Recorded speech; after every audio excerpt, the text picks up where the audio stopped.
আসসালামু আলাইকুম প্রিয় দর্শক, সকলেই কেমন আছেন? আমরা আজকে বের হয়েছিলাম সিলেট সাদা পাথরের উদ্দেশ্যে।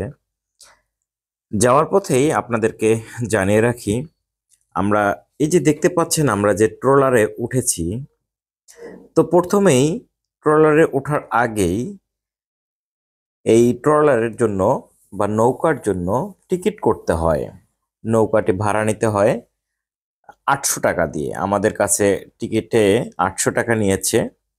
800 টাকা নেয়ার পর আমরা এই নৌকাতে উঠেছি। উঠে আমরা যারা সঙ্গে ছিল, মানে আমার সঙ্গে যারা ছিল, আমরা সকলেই এই নৌকায় উঠে দেখেন এত সুন্দর একটা স্পট, এত এত সুন্দর, মানে কি বলবো। যারা আপনার সাদা পাথর, ভোলাগঞ্জ সাদা পাথরে যায়নি তারা আসলে বুঝতে পারবে না যে সুরমা নদীর উপর দিয়ে নৌকায় চড়ে আমরা যাচ্ছি। দেখেন ওরা সকলেই, আমার সঙ্গে যারা আছে সকলেই অনেক আনন্দ করেছে, অনেক মজা পেয়েছে তারা নৌকায়। কেউ পানিতে হাত বুলাচ্ছে, মেয়ে হচ্ছে মজা পাচ্ছে, আনন্দ করতেছে, হাসাহাসি করতেছে। ডান বাম দিয়ে যত এই যে অনেক অনেক নৌকা যাচ্ছে আবার আসছে, এই দৃশ্য অত্যন্ত সুন্দর, দেখতে অনেক সুন্দর লাগে। পাশাপাশি এই যে আপনি দেখতে পাচ্ছেন নৌকার অপোজিট অংশ, দেখতে পাচ্ছেন কত সুন্দর একটা সিনারি, অনেক সুন্দর একটা ভিউ, পানির ঢেউ, কি পানির ঢেউ দেখতে পাচ্ছেন। অন্য দিক থেকে দেখা যাচ্ছে একদম ভারতের মেঘালয় রাজ্যের পাহাড়। পাহাড় থেকে পাহাড়ের যে ভিউটা দেখা যাচ্ছে, এখানে একটু নর্মাল, এখানে ভালো দেখাতে পাচ্ছি না, একটু সামনে গেলে আরো সুন্দর দেখতে পাবেন। সঙ্গে থাকুন, ভিডিও শেষ পর্যন্ত দেখুন, অনেক ভালো লাগবে আশা করি। যারা এখন পর্যন্ত সিলেট সাদা পাথর ভ্রমণ করেননি তারা খুব সহজেই সিলেট সাদা পাথরে ভ্রমণ করতে পারেন নিজে এবং পরিবার সহ। সেই সাথে বন্ধু বান্ধব বা আত্মীয় স্বজনকেও সঙ্গে রাখতে পারেন। মূলত ব্যাপারটি হচ্ছে যে গ্রুপ ট্যুর করতে গেলে বা বেশ কিছু মানুষ 8 জন 10 জন মিলে যদি এই ভ্রমণ করা যায় তাহলে অনেক সাশ্রয় হয়, আর অনেক সাশ্রয় হয়। অল্প টাকায় সুন্দরভাবে ঘুরে আসা যায় সিলেটে, বিশেষ করে সাদা পাথর। আমরা এখন যাচ্ছি সাদা পাথর নিয়েই বলবো। এই সাদা পাথরে দেখবেন সামনে এত সুন্দর একটি জায়গা, মনোরম দৃশ্য। এই দেখেন আমার মেয়ে পানিতে নেমেছে। আপনি এই পানিতে না নামলে আপনি বুঝবেনই না এখানকার মজা। দেখেন ও এখানে এত মজা করতেছে, পানিতে নেমে হাসতেছে, ইচ্ছা ইচ্ছা করে করে পড়ে যাচ্ছে। এই দেখেন ইচ্ছা করে কিন্তু সে পড়ে গিয়েছে। হ্যাঁ, মানে মজা পাচ্ছে।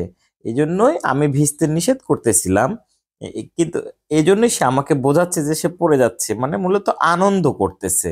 এই পানি এত সুন্দর, ঠান্ডা আর ফ্রেশ, আপনি এই পানিতে না নামা পর্যন্ত বুঝতেই পারবেন না এর তৃপ্তি কতটুকু।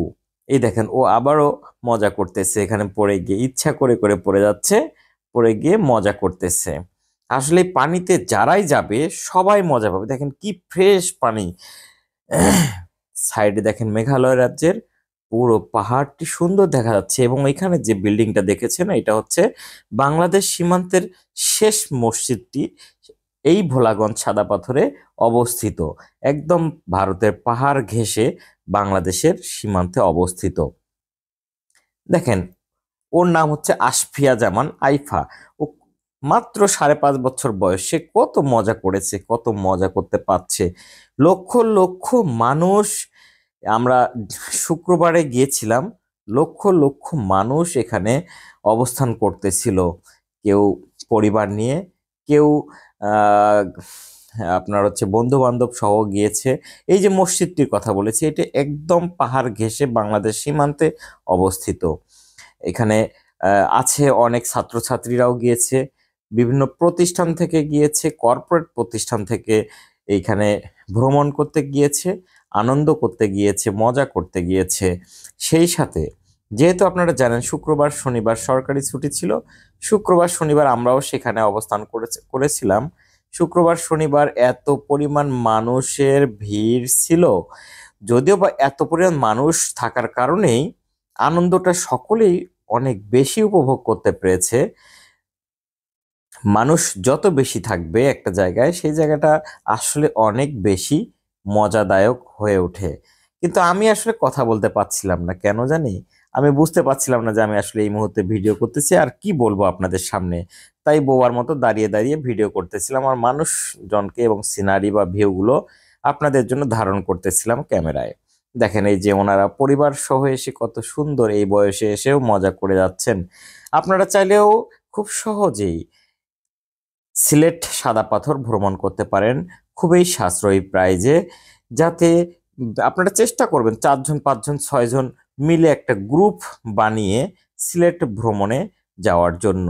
তবে হ্যাঁ, সাবধান থাকবেন, বিভিন্ন প্রকার ট্যুর কোম্পানি যারা, ট্যুরিজম কোম্পানি যারা, তাদের থেকে সাবধান থাকবেন। যদি আগে থেকে আপনার জানাশোনা পরিচয় না থাকে, অনেকে অনেক ফাঁদে ফেলতে পারে।